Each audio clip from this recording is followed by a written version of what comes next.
नमस्कार साथियों, एससीटी एकेडमी पर आप सभी का स्वागत है। आज जो हम करने वाले हैं वो करेंगे सीडीपी पेपर 2 27 दिसंबर 2021। पहले हम सीडीपी को खत्म कर लेंगे, फिर आपका एसएसटी और मैथ साइंस भी होगा, इंग्लिश भी होगा, संस्कृत भी होगा। घबराना नहीं है, ईवीएस और हिंदी धीरे धीरे करके चलते आ रहा है। 3-4 जनवरी तक का अपलोड कर दिया गया है। रात तक उम्मीद है अपलोड कर दिया जाएगा 5-6 जनवरी का भी। ठीक है, नहीं हो पाया तो कल मॉर्निंग में आपको वीडियो मिलेगा। तो यहां पर जो है हम आज करेंगे वो करेंगे 27 दिसंबर 2021 पेपर 2 शिफ्ट 2 का सीडीपी करने वाले हैं। तो 27 दिसंबर वाले जो भी अभ्यर्थी है हमारे साथ जुड़ जाएंगे ताकि वो अपना आंसर मिलान कर सके। और सबसे पहले तो वीडियो को शेयर कर दीजिए ताकि जो अभ्यर्थी अब तक नहीं जुड़े हैं कम से कम वो अभ्यर्थी आके जुड़ सके और अपना जो है यहां पर आंसर की का मिलान कर सके। तो हम बढ़ते हैं अपने पीडीएफ की तरफ, लेकिन उससे पहले मैं आपको बता दूं कि कोई भी चीज सिस्टमेटिक वे से ही होगा। आप कितना भी हल्ला करेंगे कि सर मुझे खाना अच्छा नहीं लगता है, मैं दिन रात परेशान रहता हूं, मुझे सर पहले करवा दीजिए, ऐसे भी कमेंट्स मुझे मिले हैं कि सर मैं 3 दिन से खाना नहीं खाया हूं, सर मुझे करवा दीजिए। बेटा ये कोई बहुत बड़ी एग्जाम नहीं होती है कि आपका इस एग्जाम में पास या फेल होने से आपका कैरियर डिसाइड नहीं होगा। ठीक है, ये आपका एक पात्रता परीक्षा है, एलिजिबिलिटी टेस्ट है। आप इसे पास करेंगे तो आप केंद्रीय विद्यालय, नवोदय विद्यालय इस सब में बैठ सकेंगे। वैसे भी केंद्रीय विद्यालय, नवोदय विद्यालय की वैकेंसी आपके सामने है नहीं, जून जुलाई से पहले आने वाली है नहीं, जो आपको परेशान हो रहे हैं। आप इससे आगे वाले एग्जाम भी जून जुलाई वाला भी देके पास कर सकते हैं। अब तो सीरियस होकर पढ़ाई करके जून जुलाई वाला निकालिए, है ना। तो परेशान नहीं है, परेशान नहीं होना है ना। तो बढ़ते हैं पीडीएफ की तरफ और देखते हैं आज का क्वेश्चन नंबर 1, है ना। आ चुके हैं हम अपने पीडीएफ पर और देखेंगे आज का क्वेश्चन। देखिए यह जो प्रश्न है यहाँ पर क्लियर स्पष्ट तौर पे लिखा हुआ है कि यह जो प्रश्न है वो 27 दिसंबर 2021 का है। 25 और 26 दिसंबर को परीक्षा नहीं हुई थी, इसलिए 25 और 26 दिसंबर का हमने डिस्कशन नहीं कराया। ये प्रश्न 27 दिसंबर 2021 का है, पेपर 2 का अभी हम करेंगे सीडीपी। और आते हैं आज के क्वेश्चन नंबर 1 की तरफ। क्वेश्चन नंबर 1 है, जब से सुनीता ने चलना शुरू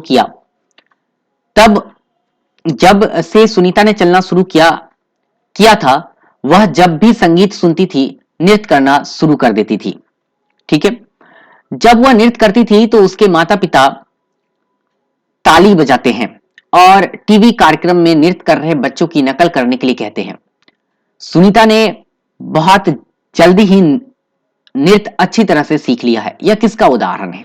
देखिए ऑप्शन नंबर 1 कह रहा है यहां पर कि विकास पूर्ण रूप से अप्रत्याशित है, विकास अनिरंतर प्रक्रिया है, विकास पूर्ण रूप से अनुवांशिकता पर निर्भर है, विकास अनुवांशिकता और प्रवेश के बीच अंतःक्रिया का परिणाम है। इसका सही आंसर है ऑप्शन नंबर 4।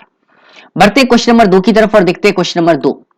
क्वेश्चन नंबर 2 है यहां पर कि एक ऐसी कक्षा जिसमें विद्यार्थियों का एक समूह विविधतापूर्ण हो, उसमें अध्यापक को क्या करना चाहिए? व्यक्तिगत भिन्नताओं को कम करने की कोशिश तो बिल्कुल नहीं करनी चाहिए, ये बात गलत है।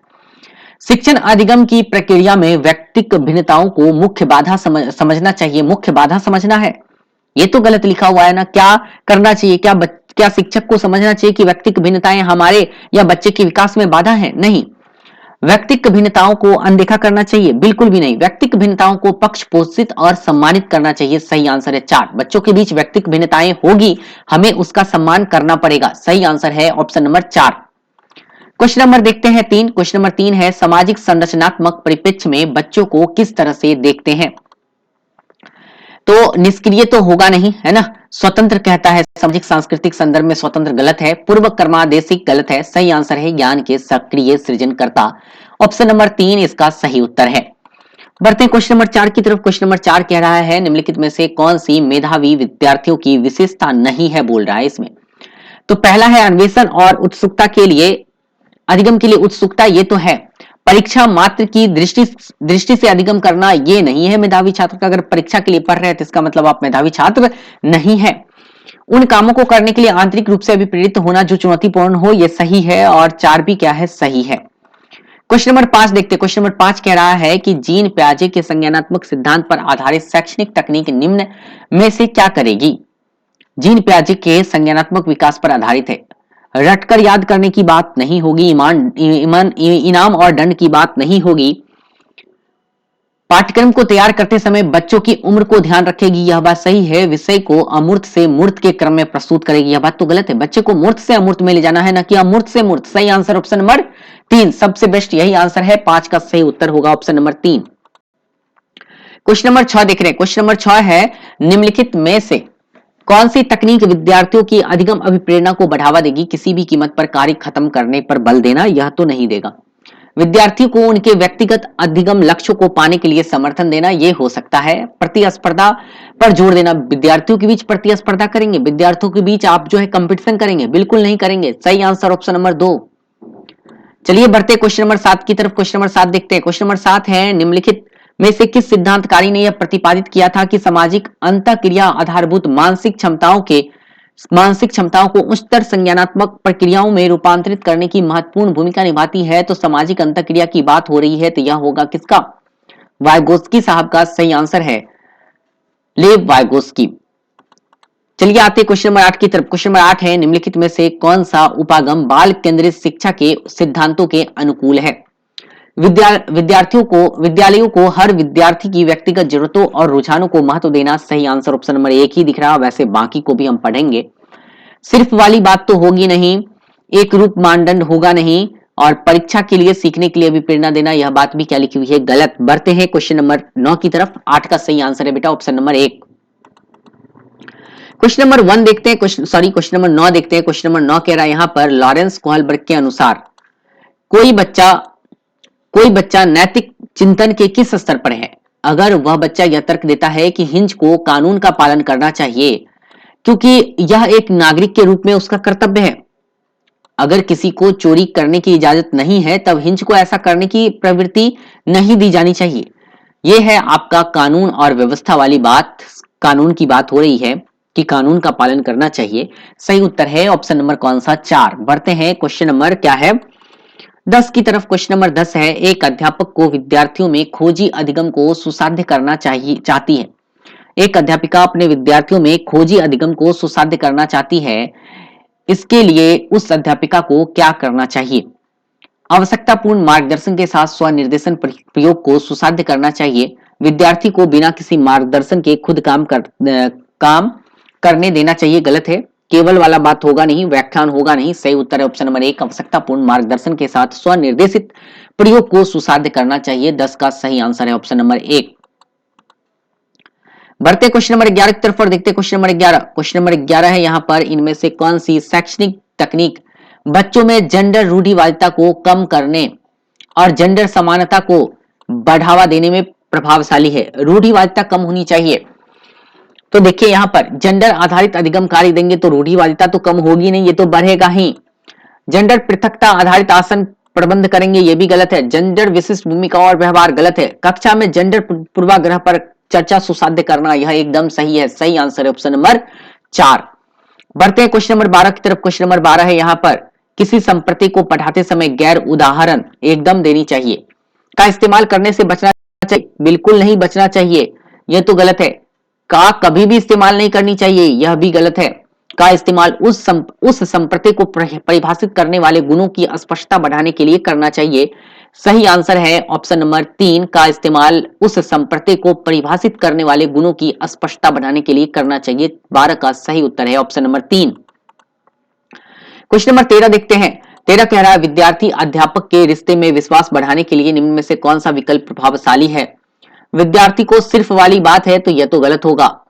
बार बार इनाम और दंड देना, गलत है। अध्यापक का विद्यार्थी को बिना किसी शर्त के अपनाने का रवैया, विद्यार्थी को सिर्फ तभी स्नेह दर्शाना जब वे वांछित व्यवहार प्रस्तुत करे। अध्यापक का विद्यार्थी को बिना किसी शर्त के अपनाने का रवैया, सही आंसर है ऑप्शन नंबर 3। सही उत्तर होगा 13 का ऑप्शन नंबर 3। बढ़ते क्वेश्चन नंबर 14 की तरफ। क्वेश्चन नंबर 14 कह रहा है कि जीन प्याजे के अनुसार चिंतन के बुनियादी चरण जो क्रियाओं की संगठित व्यवस्था है या वे विचार जो वस्तुओं और घटनाओं को हमारी दुनिया में मानसिक रूप से प्रस्तुत करने की अनुमति देती है, क्या कहलाता है? स्कीमा कहलाता है। सही आंसर है 14 का ऑप्शन नंबर 1। बढ़ते हैं क्वेश्चन नंबर 15 की तरफ। क्वेश्चन नंबर 15 है यहां पर कि अभिकथन सही पोषण, पर्याप्त नींद और शारीरिक गतिविधि बच्चों को सामाजिक अंतःक्रियाओं में संलग्न होने की योग्यता को समुन्नत करती है, जो परिणाम स्वरूप संज्ञानात्मक वृद्धि को उद्दीप्त करती है। एकदम सही आंसर है, सही कथन लिखा हुआ है। कारण है विकास के सभी पहलू अंतर संबंधित होती है और एक दूसरे से प्रभावित होते हैं। दोनों कथन सही है। यहाँ पर हमने आपको विकास के सिद्धांत में स्पष्ट ये चीज पढ़ाया था कि विकास के सभी पहलू एक दूसरे से मिले हैं और एक दूसरे से प्रभावित होता है। अगर आपका मानसिक विकास प्रभावित हुआ तो आपका और भी विकास प्रभावित होगा, तो दोनों सही है। और आर ए का व्याख्या भी कर रहा है, तो सही आंसर होगा ऑप्शन नंबर कौन सा? ऑप्शन नंबर होगा 2। चलिए पढ़ते हैं क्वेश्चन नंबर 16। देखते हैं क्वेश्चन नंबर 16 क्या कह रहा है। क्वेश्चन नंबर 16 है कि अपने चिंतन की प्रक्रिया के बारे में सोचने की योग्यता क्या कहलाती है? तो अपने ही चिंतन के बारे में सोच रहे हैं, मेटाकॉग्निटिव कहलाएगी, अधिसंज्ञान कहलाएगी। सही आंसर है 1। बढ़ते हैं क्वेश्चन नंबर 17 की तरफ। क्वेश्चन नंबर 17 है अक्षरों का अनुपयुक्त आकार और रिक्त प्रवाही प्रिंट अक्षरों का मिश्रण और गलत वर्तनी डाइस के भेदक लक्षण है, तो यह होगा लेखन वैकल्य का यानी डिसग्राफिया का। सही आंसर है ऑप्शन नंबर 4। बढ़ते हैं क्वेश्चन नंबर 18 की तरफ और देखते हैं क्वेश्चन नंबर 18। क्वेश्चन नंबर 18 है यहाँ पर अब कथन 1 है, एक अध्यापक विद्यार्थियों को विद्यालयी परियोजना हेतु अपनी स्थानीय विरासत पर प्रस्तुति तैयार करने को प्रोत्साहित करता है। कथन सही है। अपने समुदाय और विरासत संबंधी अनुभवों को साझा करना विद्यार्थियों को समावेशित महसूस करने में मदद करता है। यह भी कथन सही है। दोनों कथन एक दूसरे की व्याख्या भी कर रहा है। सही आंसर है ऑप्शन नंबर 4।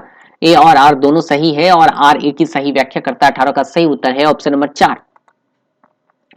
क्वेश्चन नंबर 19 देखते। क्वेश्चन नंबर 19 क्या कर रहा है। क्वेश्चन नंबर 19 कह रहा है यहाँ पर कि निम्नलिखित में से कौन सा कथन किसी संप्रदाय के अधिगम हेतु उपयुक्त नहीं है? बोल रहा है नहीं है। तो नहीं है कब है? जानकारी को विद्यार्थियों के सामाजिक संदर्भ से जोड़े बिना प्रस्तुत करना, यही चीज नहीं है, यही बात गलत है। सही उत्तर यही है। संप्रदाय को विविध तो एक पॉजिटिव आंसर भी है और यहाँ पर ये बात भी सही है, ये बात भी सही है। गलत है ऑप्शन नंबर 3, इसलिए 3 इसका सही उत्तर है। बढ़ते हैं क्वेश्चन नंबर 20 की तरफ। क्वेश्चन नंबर 20 है जब एक विद्यार्थी किसी क्रियाकलाप के नकारात्मक परिणाम मूल्य और नियंत्रण की कमी पर केंद्रित करता है तब उसे किस भाव का एहसास होगा? नकारात्मक परिणाम की बात है, नकारात्मक की बात होगी तो उसको क्या होगा? दुश्चिंता होगा, है ना। सही आंसर है 20 का ऑप्शन नंबर 2। बढ़ते हैं क्वेश्चन नंबर 21 की तरफ और देखते हैं क्वेश्चन नंबर 21। क्वेश्चन नंबर 21 है यहाँ पर कि to deals with misconceptions among childrens a teacher would, बच्चों के बीच जो मिसकंसेप्शन है, भ्रांतियां है, उसे टीचर को क्या करना चाहिए? इग्नोर करना चाहिए, गलत है। फैसिलिटेट करना चाहिए, डायरेक्ट इंस्ट्रक्शन देना चाहिए, बच्चे को शर्मिंदा और उसे डांटना चाहिए, गलत है। सही आंसर है फैसिलिटेट डिस्कवरी लर्निंग। सही उत्तर है ऑप्शन नंबर 2। बढ़ते हैं क्वेश्चन नंबर 22 की तरफ। क्वेश्चन नंबर 22 है आकलन के संदर्भ में राष्ट्रीय शिक्षा नीति 2020 क्या प्रस्ताव करती है? तो योगात्मक आकलन, परीक्षा के लिए अधिगम, गलत है। पेपर पेंसिल, गलत है। 360 डिग्री बहुआयामी प्रगति उन्नति पत्र, सही आंसर है ऑप्शन नंबर कौन सा? 4। क्वेश्चन नंबर 23 देखते हैं। क्वेश्चन नंबर 23 है यहाँ पर वो है कौन सी बुद्धि प्रकार हार्वर्ड गार्डनर के बहुबुद्धि सिद्धांत में नहीं सुझाई गई है? यह बात लिखा हुआ है कि सुझाई नहीं गई है। अस्फटिकीय बुद्धि के बारे में नहीं बताया गया है, इसलिए इसका सही आंसर है 2। शारीरिक गति, संवेगी, संगीतात्मक और भाषात्मक बताया गया है। सही आंसर है दूसरा नंबर ऑप्शन अस्फटिकीय। सही आंसर है ऑप्शन नंबर 2। बढ़ते हैं क्वेश्चन नंबर 24 की तरफ। क्वेश्चन नंबर 24 देखिए क्या कह रहा है। क्वेश्चन नंबर 24 कह रहा है निम्नलिखित में से कौन सा सिद्धांत शिक्षा में समावेशन के लिए बाधक है? बाधक होने की बात है हो रही है यहाँ पर। विषय वस्तु को विविध प्रकार से प्रस्तुत करना, क्या यह बाधक होगा? नहीं होगा। मतों को विविध प्रकार से नहीं होगा। बाधक कौन सा होगा? यहाँ पर देखिए विद्यार्थियों को विविध प्रकार से नामीकृत करना, यही बाधक होगा। अगर बच्चे को नामीकृत कर दीजिएगा, नामीकृत कहने का मतलब होता है बच्चे का लेबलिंग कर दीजिएगा, किसी को तेज, किसी को कमजोर, किसी को असत, तो ये क्या हो जाएगा? बाधक हो जाएगा। सही आंसर है ऑप्शन नंबर 3, इसलिए 24 का सही उत्तर होगा ऑप्शन नंबर 3। क्वेश्चन नंबर 25 देखते हैं। क्वेश्चन नंबर 25 देखिए क्या कह रहा है। 25 कह रहा है एक अध्यापिका को अधिगमकर्ताओं को जानकारी और संबंधित खंडों में प्रस्तुत करनी चाहिए और जिन संप्रति का आकलन हो चुका है उनका कोई संदर्भ नहीं देनी चाहिए। बात गलत लिखी हुई है और एक कथन तो यहाँ पर गलत है। अधिगम एक रेखीय होता है, दोनों कथन गलत है और वो है ऑप्शन नंबर 2 में ए और आर दोनों गलत है। सही आंसर है 25 का ऑप्शन नंबर 2।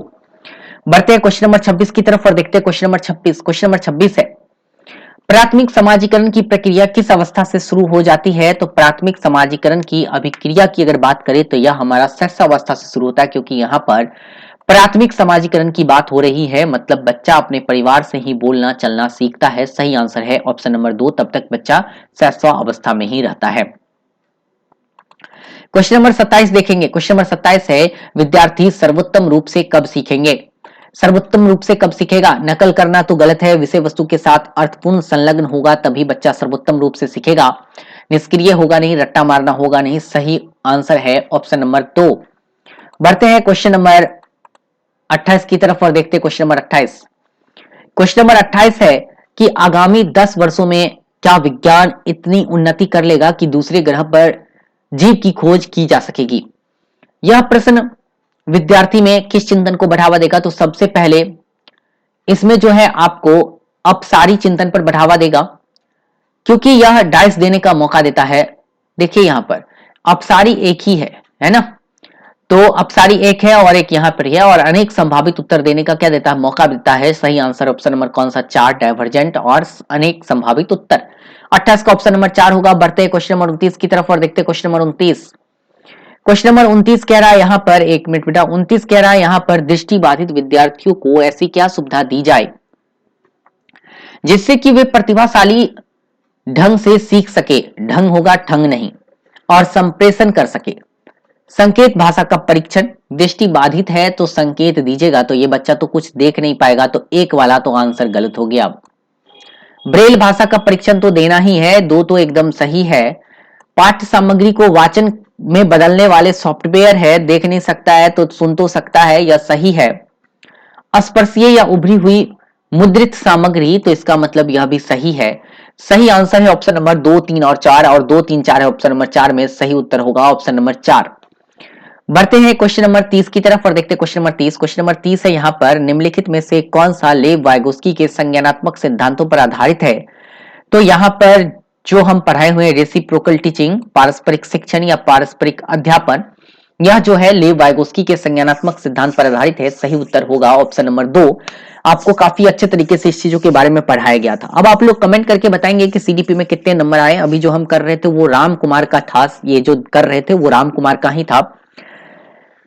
यहाँ पर जो पीडीएफ हो रहा था वो राम कुमार का था, तो राम कुमार अपना नंबर कमेंट करके हमें बताएंगे कि आपको कितने नंबर प्राप्त हुए हैं सीडीपी में। आपका ही आंसर की चल रहा था, आपका ही हम देख रहे थे, काफी ज्यादा गलती किए हैं। इसका मतलब आपको पढ़ाई पर बिल्कुल भी ध्यान नहीं जा रहा है, आप बिल्कुल भी पढ़ाई को अनदेखा कर रहे हैं, या तो अपने आप को पेपर 2 को लग रहा है कि आप कठिन विषय मानते हैं, या फिर क्या करके बनाते हैं मालूम नहीं, या किस चीज का परेशानी था वो आप समझेंगे। खैर चलिए, कोई बात नहीं है, टेंशन नहीं लेना है, कोई बात नहीं है, कोई दिक्कत नहीं है। पुनः जून जुलाई में एग्जाम होने वाली है, कोई बहुत बड़ी परीक्षा नहीं है ये। तो हम जो है यहाँ पर ही वीडियो को खत्म करते हैं, लेकिन आप लोग कमेंट करके निश्चित तौर पर बताइएगा कि आपको कितने अंक आए हैं। ठीक है, तो हम इस वीडियो को यहीं पर खत्म करते हैं। अगर आपको वीडियो पसंद आया होगा तो लाइक जरूर कीजिएगा और शेयर कर दीजिएगा दोस्तों के बीच, ताकि जो अभ्यर्थी नहीं देख पाए हैं 27 दिसंबर का आंसर की, वो कम से कम देख लेंगे और अपना आंसर मिलान कर सकेंगे।